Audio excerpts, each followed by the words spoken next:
काय भूमिका आहे कशाची मूक आंदोलन?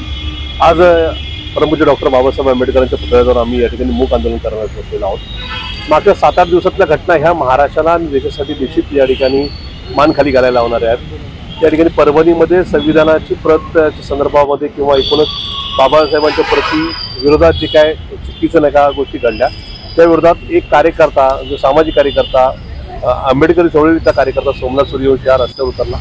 त्यानंतर त्याला केल्यानंतर केलेली मारहाण त्याचा झालेला मृत्यू त्या सगळ्याच गोष्टी महाराष्ट्रात गुंडाराज आहे अशाच प्रकारचं म्हणजे निर्देशित करणार आहे। त्याचबरोबर दुसरीकडे संतोष देशमुख नावाच्या एका सरपंचाचा खून हा बीड जिल्ह्यात करण्यात आला, तो राजकीय आशीर्वादानेच करण्यात आला। दोन्ही ठिकाणी या सगळ्या गोष्टी श्री देवेंद्रजी फडणवीस यांच्या एकूणच कारभारावर ताशेर ओढण्यात आहेत।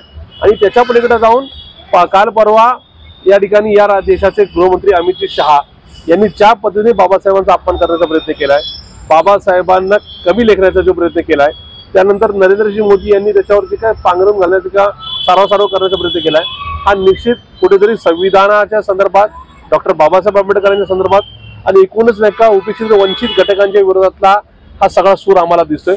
आणि म्हणून या विरोधामध्ये अमित शहा यांचा राजीनामा, देवेंद्र फडणवीसांनी या राज्याची माफी मागावी, या दोन मागण्या घेऊन आम्ही या ठिकाणी आंदोलन करत आहोत। थँक्यू।